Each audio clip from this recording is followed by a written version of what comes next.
Bonjour les amis, bonjour et bienvenue sur votre nouvelle vidéo du banquier randonneur. Aujourd'hui, nous allons parler ensemble du Swift de chaussures. Le Swift de chaussures, qu'est-ce que c'est? Une chaussure de randonnée classique, préconisation constructeur de l'espérance de vie entre 1500 et 2000 km, selon le modèle, la marque, la qualité de la chaussure. Concrètement, lorsque vous partez faire une randonnée de long cours, par exemple vous partez marcher 4000 km, eh bien vous allez avoir besoin sur toute la durée du trajet de plusieurs paires de chaussures. Alors vous avez deux possibilités pour préparer ça. La première, vous achetez au préalable de partir à l'aventure une paire de chaussures à la maison que vous faites à votre pied, donc vous la portez un nombre d'heures, de jours suffisant pour qu'elle soit vraiment prête à l'emploi et qu'elle ne vous fasse pas d'ampoule, qu'elle soit vraiment déjà faite à votre pied lorsque vous la chausserez. Ça nécessite que vous ayez un terrain suffisamment civilisé pour qu'il y ait des relais colis et que vous ayez une équipe logistique qui vous l'envoie, qui vous la réceptionne. Une fois que c'est fait, vous prenez votre ancienne paire de chaussures, vous la pendez à un arbre et vous partez avec des chaussures prêtes à l'emploi. Deuxième possibilité les amis, vous vous ravitaillez en cours de route. Pour cela, il faut évidemment aussi avoir un terrain avec suffisamment de civilisation. Et dans le cas par exemple de mon expédition France-Iberia, au cours de laquelle je traverse toute la péninsule ibérique et la France, j'ai trouvé en chemin à Porto une grande chaîne de sport européenne qui est implantée un petit peu partout. Et par conséquent, en cours de route, alors que mes anciennes paires de chaussures sont arrivées à plus de 2000 km au compteur et elles n'ont plus de crampons, la semelle est fendillée, ça veut dire qu'elles ne sont plus waterproof, elles prennent le sable, donc voilà, elles ont fait leur temps, c'est fini pour elles. J'ai été dans cette grande chaîne de sport et j'ai retrouvé la même paire de chaussures mais toute neuve, et concrètement j'ai appliqué la méthode Swift de chaussures. Pourquoi ? Vous mettez une paire de chaussures toute neuve, qu'est-ce qui se passe si vous marchez toute la journée, des jours et des jours dessus? Oui, vous avez des ampoules. Donc, comment faire? Vous allez, le premier jour, porter un petit peu la nouvelle paire de chaussures et beaucoup les vieilles. Le deuxième jour, un petit peu plus concrètement. À partir du deuxième jour, retour d'expérience, j'ai porté 1h30 le matin la nouvelle, 1h30 l'après-midi.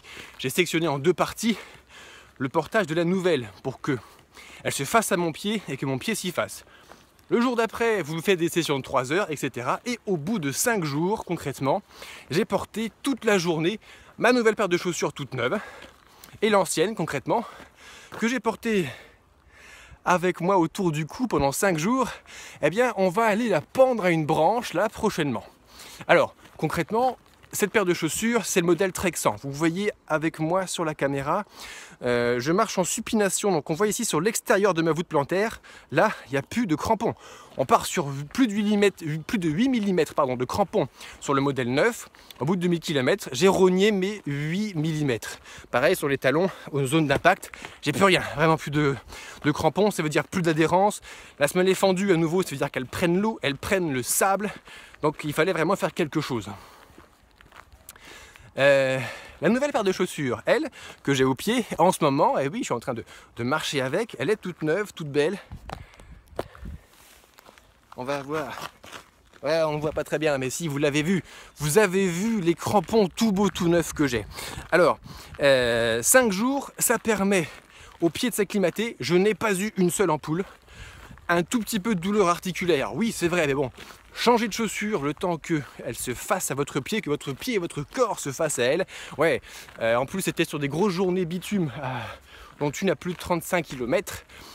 Donc effectivement, une petite douleur articulaire niveau cheville, petite douleur articulaire niveau genou, mais rien de dramatique. Donc, vous avez une randonnée à l'encours, soit vous prévoyez le coup les amis, et vous vous faites envoyer par votre équipe logistique la nouvelle paire de chaussures, ou alors vous vous ravitaillez en route et vous swiftez sur plusieurs jours pour ne pas trop choquer effectivement vos pieds. Allez maintenant, c'est parti. L'ancienne paire de chaussures, ça c'est une tradition chez les randonneurs. On va la mettre à un endroit sympa, un endroit bien visible. Bon, par exemple ici, ça peut être plutôt pas mal. Voilà.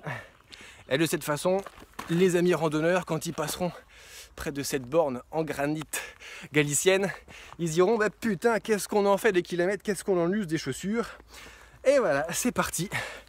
Pendant 5 jours, j'ai porté 1 kg de plus autour du cou, j'ai swifté effectivement ancienne nouvelle chaussure, pas une ampoule, presque pas de douleur articulaire. Ouais, ma technique Swift de chaussures pour la rando en cours, ça marche, je vous la conseille. Merci d'avoir regardé cette vidéo les amis et je vous dis à très bientôt.